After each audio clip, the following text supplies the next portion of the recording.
जो पदार्थ 2 दिवसापेक्षा जास्त टिकतो त्याच्यामध्ये प्रिझर्वेटिव्ह आहेतच. म्हणजे संध्याकाळी 7:30 नंतर एखादं फळ खाल्लं तरी जरी फळ हेल्दी असेल तरी त्याचा दुष्परिणाम माझ्या शरीरावर होणार आहे. कारण फ्रूटमध्ये असणारी जी फ्रक्टोज आहे, जी साखर आहे, ती चरबीमध्ये रूपांतरित होईल. कारण का मी रात्रीच्या जेवणानंतर काही हालचालच नाही करणार आहे, मी झोपणार आहे किंवा एका जागी बसून राहणार आहे.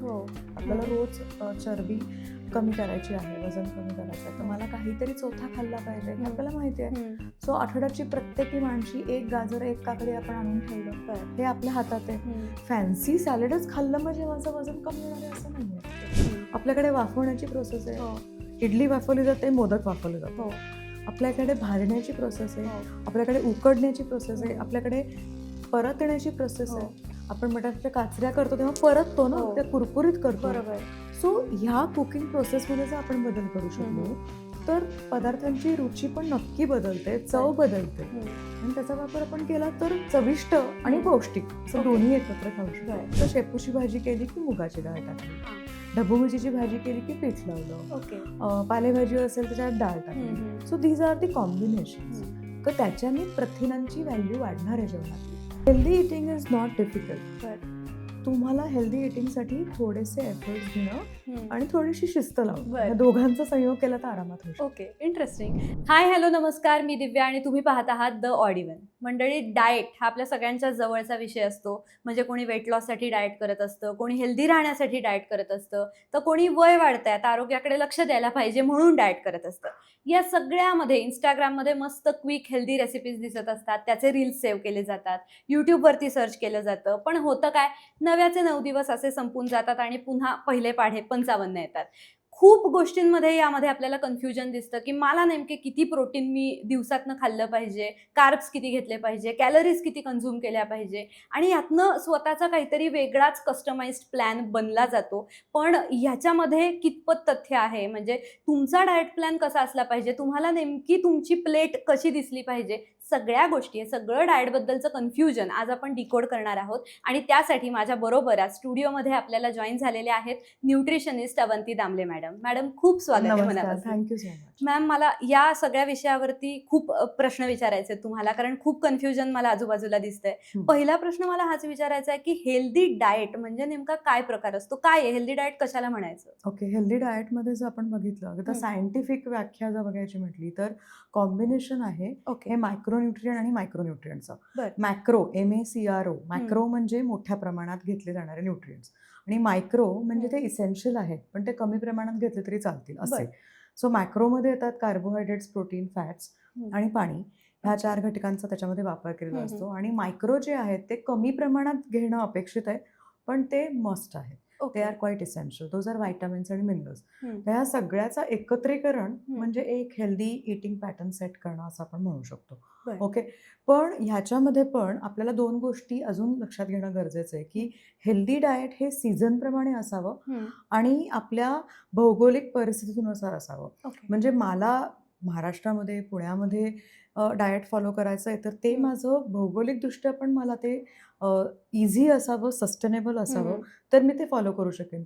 मला जर अगदी सारडोज खायला पाहिजे असेल तर मी दुसरीकडे जाऊन राहणं अपेक्षित आहे. पण आपल्याकडे जर भाकरी बनते, आपल्याकडे जर ट्रॅडिशनली इंद्रायणी भात मिळतोय जो आपल्यापाशी पिकतोय मावळ तालुक्यामध्ये, ज्याच्यामध्ये कम्यूट खूप कमी आहे, म्हणजे तो तांदूळ माझ्याकडे पोहोचायला फार तर फार 1 दिवस लागेल. पण मला ऑस्ट्रेलियन किंवा न्यूझीलंडमधले किवी खायचे असतील तर त्याला कम्यूट पण तेवढा लागेल, तेवढं कार्बन फुटप्रिंट पण तेवढंच वाढतं. सो मला असं वाटतं की हेल्दी न्यूट्रिशन किंवा हेल्दी डाएट म्हणजे भौगोलिक परिस्थितीनुसार, ऋतुमानाप्रमाणे सर्वांगीण विचार करून केलेलं डाएट. बरं, पण याच्यामध्ये मग आपली जी भारतीय थाळी असते, जिला आपण रोज खातो किंवा रोजचं जेवण जे असतं ते हेल्दी आहे का खरंच? ओके, आता भारतीय थाळीमध्ये आपण कालावधीनुसार काही बदल केले गेलेत. ओके, आता पण बहुतांश घरामध्ये किंवा डब्याच्या पद्धतीमध्ये पोळी भाजी असतेच. पण भारतीय थाळी ही अशी नाहीये. भारतीय थाळी ही पूर्ण आहे, परिपूर्ण आहे असं म्हणूयात आपण. डाव्या बाजूला चटणी, कोशिंबीर, पंचामृत ह्यासारखे पदार्थ आहेत. उजव्या बाजूला पातळ भाजी, साधी भाजी, पिठलं किंवा कढी, आमटी ह्यासारखा काहीतरी प्रकार, ताक आणि मग कार्बोहायड्रेट्स. आता बरोबर उलटं झालंय. आपल्या थाळीमध्ये आपण कार्बोहायड्रेट डेन्स फूडच खातोय. म्हणजे आपल्याकडे 3 पोळ्या आणि एवढीशी भाजी. डब्यामध्ये असते. हो. ओके, किंवा भात आणि आमटी, हं. पण परिपूर्ण आहार नाहीये तो. हं. परिपूर्ण आहार म्हणजे पूर्ण थाळीचा वापर करून जर हां. आपण आहार घेतला आणि त्याच्यामध्ये आपण प्रथिनं नीट जात आहेत की नाही, हं. एसेन्शियल फॅट पण जाणं गरजेचं आहे. ओके. बऱ्याच वेळा डाएट म्हटलं ना, की लोकांना वाटतं की आम्ही फक्त उकडलेलं खावं हं. किंवा वाफवलेलं खावं, असं नाहीये. ओके. जे आपण तेल वापरतोय किंवा तूप वापरतोय त्याचाही वापर केला गेला पाहिजे, पण तो हं. मर्यादित असणं अपेक्षित आहे. Right. तेवढं तो गरजेचा आहे. हं. बऱ्याच वेळा भाज्यांमध्ये वाटण घातलेलं असतं. हं. ओला नारळ असेल, सुकं खोबरं असेल, हो. दाण्याचं कूट असेल, त्याच्यामुळे इसेन्शियल फॅट आणि थोड्याफार प्रमाणामध्ये फायबर आणि प्रथिनं पण मिळतात. ओके. सो त्याचाही फायदा होतो. हं. पण एकदम तर्री खाल्ली, खूप हं. असा रस्सा, त्याच्यामध्ये खूप तेल घातलंय, हो. तर आपल्याला त्याचा फायदा होणार नाहीये. Right. सो भारतीय थाळी जर पूर्वीप्रमाणे विचारात घेतली तर ती हं. परिपूर्ण आहे. ओके. पण आपण आता जीवनशैलीनुसार जे काही हं. बदल केलेत आणि आपल्याला सगळं क्विक पाहिजे, हो. तर तिथे गफलत होतीये. बरं. तर थोडी मॉडिफिकेशन करणं ओके. गरजेचं आहे. ह्यातनं मला 2 प्रश्न आत्ता सुचले, की तुम्ही इसेन्शियल फॅट म्हणला. हो. बऱ्याचदा फॅट्सचे हे असे अनेक प्रकार मला लेबल्सवरती पण फूड लेबल्समध्ये दिसतात. दिसतात. ट्रान्स हां. फॅट आहे. हो. पण चांगलं fat, good fat, trans fat आणि हे इसेन्शियल फॅट काय फरक असतो हा हां, नेमका? आता हे फॅट म्हणजे काय? तेल किंवा हं. चरबीयुक्त पदार्थ. हं. त्याच्यापासून आपल्याला फॅट मिळणार आहे. हो. त्या फॅटचा उपयोग काय असतो माहिती आहे? सगळ्यात महत्त्वाचा आणि तो हं. दुर्लक्षित केलेला आहे. तो म्हणजे फॅट हे फॅट सोल्युबल व्हिटॅमिन्सला सबस्ट्रेट म्हणून काम करतं. बरं. त्याच्यामध्ये त्याच्यामध्ये आपण जर व्हिटॅमिन ए, डी, ई, के घेतलं तर हं. त्या फॅटमध्ये विरघळतं आणि शरीरामध्ये पोचतं. ओके. आपण जर पूर्ण फॅट बंद करून टाकलं तर ही फॅट हं. सोल्युबल व्हिटॅमिनची डेफिशियन्सी होणार नाही का? बरं. तर ते तसं नाही झालं ओके. पाहिजे. आणि मग फॅटमध्ये पण प्रकार काय आहेत, की हं. सॅच्युरेटेड फॅट, हं. जे शरीरामध्ये जाऊन साठणारे, चरबीत रूपांतरित होणारे. मग ती चरबी पोटावर साठेल हं. व्हिसरल फॅटच्या रूपात किंवा हां. ती रक्तामध्ये साठेल आणि प्लाक फॉर्मेशन करेल हो. हृदयामध्ये. तर ते घातक आहे. बरं. पण जर आपण अनसॅच्युरेटेड फॅट घेतलं, हं. त्याच्यामध्ये पण 2 प्रकार आहेत. पुफाज आणि मुफाज, म्हणजे okay. Poly unsaturated fatty acid आणि हं. Mono unsaturated fatty acid. तर आपल्याकडे मिळणारी सगळी जी सीड्स आहेत हं. त्याचा वापर करणं, Right. नट्सचा वापर करणं, ओल्या खोबऱ्याचा वापर करणं, हं. सुक्या खोबऱ्याचा वापर करणं हे Right. मदतरूप ठरणार आहे. ओके. ऑलिव्ह ऑइल हे पण एक प्रकारचं फळच आहे. त्याचा हो. आपण वापर करतोच आहे. हो. ऑलिव्ह ऑइलचं तेल काढतोच आहेत ना. हो. आता त्याच्याबद्दल खूप बोललं हं. जातंय. पण आपल्याकडे पण ओल्या नारळाचं तेल काढतात, सुक्या खोबऱ्याचं तेल काढतात, त्याचा वापर करतात. हं. ओल्या नारळाचं दूध वापरतात हो. भाज्यांमध्ये वगैरे. It is a good fat. हं. आपण त्याचा वापर नक्की करू शकतो. बरं. ओके. फॅट नंतर आपण थाळीबद्दल बोललो, भारतीय हां. थाळीबद्दल. पण आता जीवनशैली बदलली आहे, त्यामुळे नाही जमत एवढ्या गोष्टी बनवायला किंवा सणवारालाच पर्टिक्युलरली बनवल्या जातात. तर आत्ताच्या जीवनशैलीला अनुसरून मला जर का हेल्दी थाळी, भारतीय थाळीला अजून पौष्टिक बनवायचं असेल, कमीत कमी वेळेत किंवा कमीत कमी माझ्याकडे मॅनपॉवर आहे, तर अशा वेळेस मी काय केलं पाहिजे? आता परत एकदा मॅनपॉवर किंवा वेळ ह्या हं. दोन्ही गोष्टी आपण थोड्याशा बाजूला ठेवल्या आणि डिसिप्लिन विषय बोललो. ओके. म्हणजे शिस्त. शिस्त अशी की मील प्रेप करतात लोकं. हं. बाहेरच्या देशांमध्ये तर अगदी सर्रास आहे. आता जरा भारतामध्ये पण अवेअरनेस हां. येतोय. आपल्याकडे खूप पूर्वीपासून आहे. हां. आपल्याकडे माझघरामध्ये किंवा ह्याच्यामध्ये असा एक एरिया असायचा का हं. जिथे सगळी साठवणूक केलेली असायची. डाळी, उसळी असायच्या, हां. धान्य भरून ठेवलेली असायची, त्याला उन्हं दाखवलेली हं. असायची. त्याचबरोबर वाटणं तयार करून ठेवलेली असायची, हं. मसाले असायचे. हे आपल्याकडे पण होतं. राइट. थोडंसं मील प्रेप करणं गरजेचं आहे. बरं. शनिवार, रविवार सुट्टी आहे हां. म्हणून आपण कंटिन्युअस बाहेर जायचं हो. का? अर्धा 1 तास हं. पुढच्या आठवड्यामध्ये मला हं. काय खायचंय ह्याचा विचार करून कुटुंबाने एकत्र बसून हं. जर हे केलं तर नक्की होऊ शकतं. बरं. सो डिसिप्लिन गरजेचं आहे. बरं. एकत्र बसणे, हं. सॉल्व्ह करणे विषय.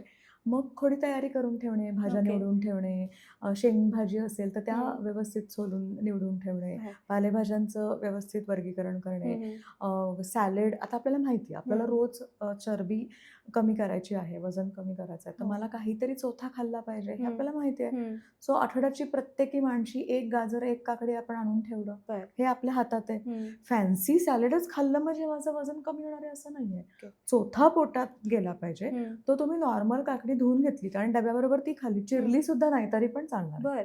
Okay. Okay. So meal prep करणं हं. ही एक बेसिक पहिली स्टेप असेल चांगलं ईटिंग पॅटर्न सेट करण्यासाठी. बरं. आणि दुसरी गोष्ट बऱ्याच वेळा असं होतं, हं. थोडंसं मी विषय थोडा हां. दुसरीकडे नेतेय, की वीकेंड म्हटलं की आपल्याला वाटतं की आपण बाहेर जावं, हं. अनवाइंडिंग करावं, हो. थोडंसं छान वाटून घ्यावं, हं. सुट्टी घेतली तर. तर मला असं वाटतं की फॅमिलीनी मिळून एक्सरसाइज करणं. बरं. सो तुम्ही टेकडीवर जा, हं. वॉकला जा, सायकलिंग करा, स्विमिंग करा. जेणेकरून तुमचं फॅमिली बॉन्डिंग पण चांगलं होईल ओके. आणि एक्सरसाइज पण होईल. सो थोडासा हा बदल आणणं अपेक्षित आहे की जिथे आपण माइंडफुल आहोत. राईट. मी एक्सरसाइज करतोय का, हम्म. मी नीट खातोय का, नीट खाण्यासाठी मी काही एफर्ट्स घेतोय हो. का. म्हणजे फक्त मॉलमध्ये जाऊन अनवाइंडिंग होणार नाहीये. हा. तुम्ही मुलांबरोबर, बायकोबरोबर, नवऱ्याबरोबर मिळून भाजी हम्म. मार्केटला जा, राईट. सीझनल फळं बघा, सीझनल भाज्या बघा. हम्म.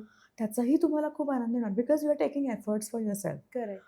माणसाची पहिली गरज काय आहे? अन्न. हो. मग त्या अन्नाला आपण इतकं मागे सोडलंय राईट. आणि फक्त पोट भरण्यापुरतं जेवतोय. हम्म. त्याच्याऐवजी हे मी अन्न खाऊन मला रुचीमध्ये काय बदल होतोय, मला पोषण काय मिळतंय, ओके. माझ्या शरीराची रिकव्हरी काय होतीये, ह्याचा विचार केला तर हा एस्पेक्ट बदलता येईल. बर. इंटरेस्टिंग आहे. पण आता तुम्ही मील प्रेप बद्दल बोललात.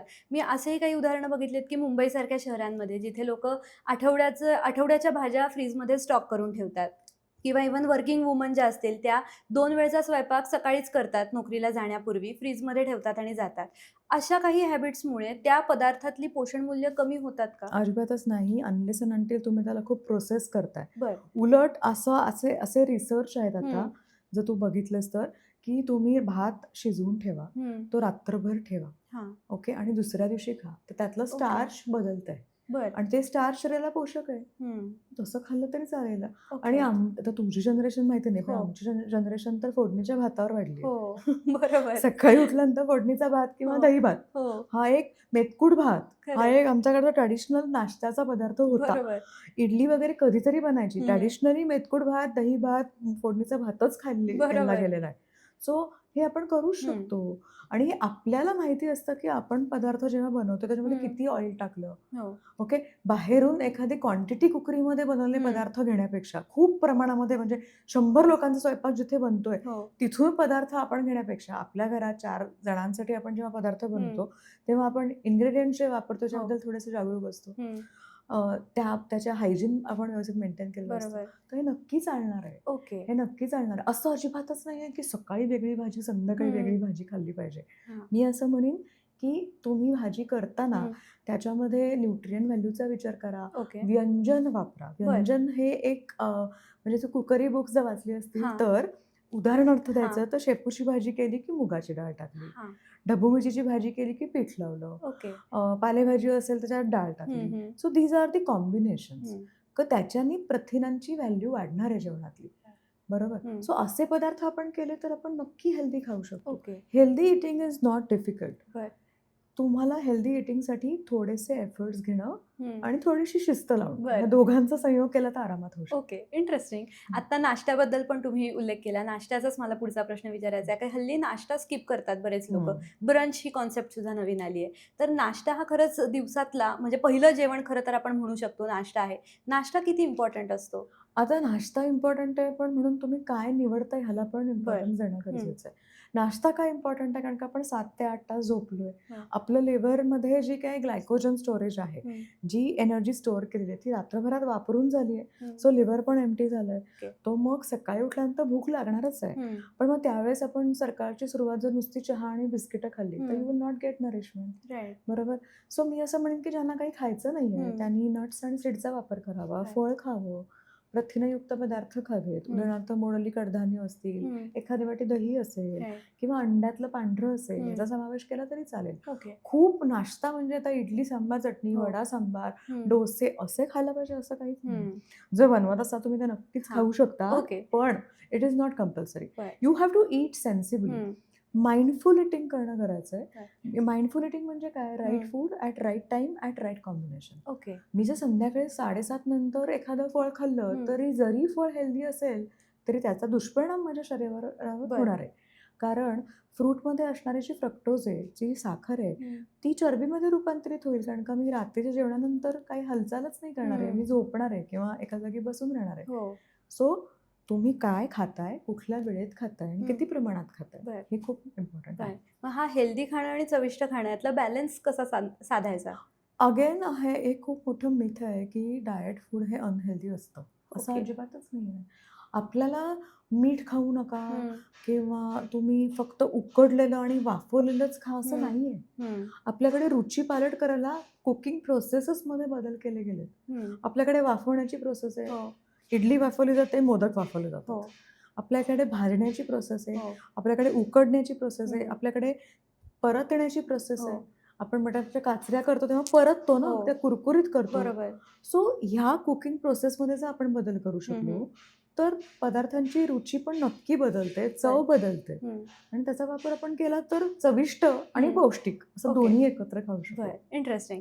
ह्याच्यानंतर आपण जेव्हा बाहेर जातो मॉल्समध्ये वगैरे वेगवेगळे पदार्थ आपण सारखे काही ना काहीतरी पॅकेज्ड फूड घेत असतो, तर त्याच्यावरची लेबल्स काही वेळेस आता हल्ली खूप अवेअरनेस अवेअरनेस आलाय, आहे. त्यामुळे लेबल बघितलं जातं पहिलं. पण आयडियली फूड लेबल हे कसं वाचलं पाहिजे? म्हणजे कोणत्या अशा 3-4 गोष्टी आहेत की ज्या तुम्ही बघितल्या पाहिजेत? ओके, सो फूड लेबल वाचताना पहिली गोष्ट इन्ग्रेडियंटची लिस्ट वापरायची. ओके. म्हणजे ती बघितली ना, ती वापरण्यात आली तर आपल्या लक्षात येतं की त्यांनी म्हटलंय बरं का हम्म. की हा नाचणीचा पदार्थ बनवलेला हां. आहे.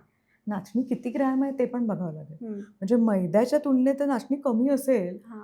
तर it is not healthy Right. Option. So according to FDA hmm. Label रिडिंगमध्ये पहिला महत्त्वाचा नियम काय असतो, जो सगळ्यात जास्त वापरलेला घटक आहे तो आधी लिहिलेला असतो बरं. आणि जो कमी वापरलेला असतो तो नंतर लिहिलेला असतो. हम्म. सो इन्ग्रेडियंटची लिस्ट तशी वाचायची. बरं. म्हणजे हल्ली बऱ्याच बिस्किटांच्या मागे असं लिहिलेलं असेल हम्म.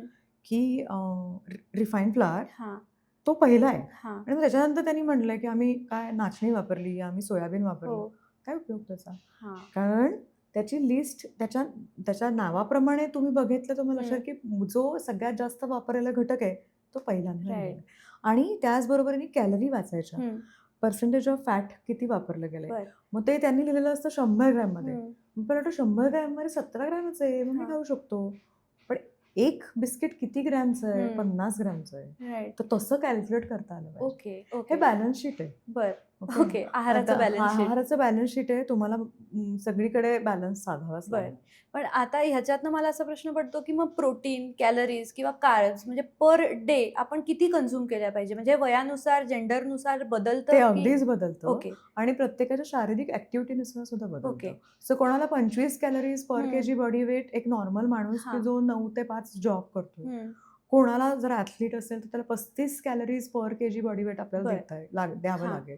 So it is going to vary. बरं. सो हे प्रत्येकाची गरज वेगळी आहे, प्रत्येकाची ठेवण वेगळी आहे हम्म. आणि त्याची कार्यप्रणाली काय आहे त्याच्यावर हे अवलंबून ओके. असतं. पण ऑन अन ॲव्हरेज काही स्टँडर्ड असा फॉर्म्युला आहे त्याचा की प्रोटीन, कॅलरी आणि कार्ब्स? साधारणपणे आपण बघितलं ना की कार्बोहायड्रेट बंद करणं हा एक हम्म. नवीन फॅड आहे.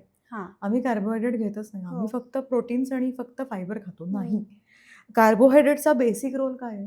It is going to spare your protein hmm. For the recovery. बरोबर. म्हणजे प्रोटीन आपण का घेतलंय? स्नायूंची वाढ होण्यासाठी का हां. एनर्जी मिळवण्यासाठी? बरोबर. जर आपण नुसतंच प्रोटीन घेत असो तर शरीर काय करेल? प्रोटीनपासूनच एनर्जी घेईल. हम्म. मग मसल्स कसे वाढतील? करेक्ट. तसं नाही पाहिजे. सो असं काही ठराविक फॉर्म्युला नाही आहे. बरं. पण ऑन अन ॲव्हरेज दिवसभरामध्ये 70 किलोचा माणूस असेल तर त्यांनी हम्म. 65 ग्रॅम तरी प्रोटीन खाणं गरजेचं आहे. ओके. पण ॲट अ टाइम ते खाणं अपेक्षित नाही आहे. बरं. ते दिवसभरामध्ये आपल्याला विभागून द्यायचं आहे ओके. आणि त्याच्यामध्ये पण आपल्याला वेगवेगळे रिसोर्स वापरायचे आहेत. ज्या प्रोटीनची बायोलॉजिकल व्हॅल्यू, ज्याचं हम्म. ॲब्झॉर्प्शन चांगलं आहे हम्म. ते पदार्थ, उदाहरणार्थ नट्स असतील, हम्म. अंड्यातलं पांढरं असेल, हम्म. वे प्रोटीन असेल, हां. दही असेल, हम्म. ह्याचा समावेश कधी करायचा आहे. हम्म. मग क्लास 2 प्रोटीन्स डाळ, उसळ, ओके. सोयाबीन ह्याचा वापर कधी हम्म. करायचा आहे. असं विभागून घ्यायचं. एकदमच आता मी 70 ग्रॅम प्रोटीन. हो. मी अशी खूप लोकं बघितलीत की दे आर व्हेरी ऑब्सेस्ड की हम्म. आम्हाला प्रोटीन खायचंय. हम्म. उठल्यापासून प्रोटीनच्या मागे लागतात. नाही ना. You need to have fibre, you need to बरोबर. Have water, you need to hmm. Have carbohydrates. म्हणजे नॉर्मल माणसाला सेपरेट असं नॉर्मल आहे ऑन अन ॲव्हरेज, त्याला स्पेशल सप्लिमेंट्स किंवा प्रोटीन पावडर शेक्सची गरज असते का? सप्लिमेंटचा अर्थ असा होतो it is a complimentary to the food. Hmm. तुझा पूर्ण पेपर लिहिल्याशिवाय तू सप्लिमेंट घेतेस का? नाही. नाही. बरोबर. तो पूर्ण पेपर भरलेला पाहिजे Correct. शेवटपर्यंत. हां. मग मला गरज वाटली तर मी एक सप्लिमेंट घेते, नाही तर ओके. मी नाही घेत. ओके. सो स्टार्ट इटिंग वेल, मेक हम्म. शुअर तुमचे मायक्रोज आणि मायक्रोज नीट मॅनेज झालेले आहेत. हम्म. मग गरज असेल तर हां. सल्ल्याने बरं. अजिबात इन्फ्लुएन्स व्हायचं नाही. हम्म. हा घेतोय, ही घेतेय आणि ह्यांनी सांगितलं हम्म. म्हणून मी घेतोय, नाही. माझं शरीर मला काय सांगतंय, माझी दिवसभराची ऍक्टिव्हिटी लेवल काय आहे, हो. माझ्या गरजा काय आहेत, हम्म. या सगळ्याचा विचार करूनच प्रोटीन घ्यायचं. बरं. ह्या सगळ्यामध्ये अजून एक पदार्थ आपल्याला जास्त दिसतात, इन्स्टंट फूड, की बिर्याणी, पिझ्झापासून आजकाल खूप पदार्थ, पोहे उपमापर्यंत इन्स्टंट आलेले आहेत. त्याच्यानंतर पॅकेज्ड फूड असतात, प्रोसेस्ड, अल्ट्रा प्रोसेस्ड फूड. हे कितपत चांगले का? ह्याच्यात खूप प्रिझर्वेटिव्ह असतात का? हे जो पदार्थ 3 दिवसापेक्षा जास्त, मी तर 3 दिवस जास्तच म्हणते, बरं. 2 दिवसापेक्षा जास्त टिकतो. हम्म. त्याच्यामध्ये प्रिझर्वेटिव्ह आहेतच. ओके. जेवढं प्रोसेसिंग केलेलं असेल हम्म. त्याच्यामध्ये मीठ, साखर, प्रिझर्वेटिव्ह असणारे घटक, तेल याचा अतिरिक्त वापर केलेला असतो. हम्म. पूर्वीच्या काळी बेगमीचे पदार्थ कुठले होते? पापड होतं, हो. लोणचं होतं. हो.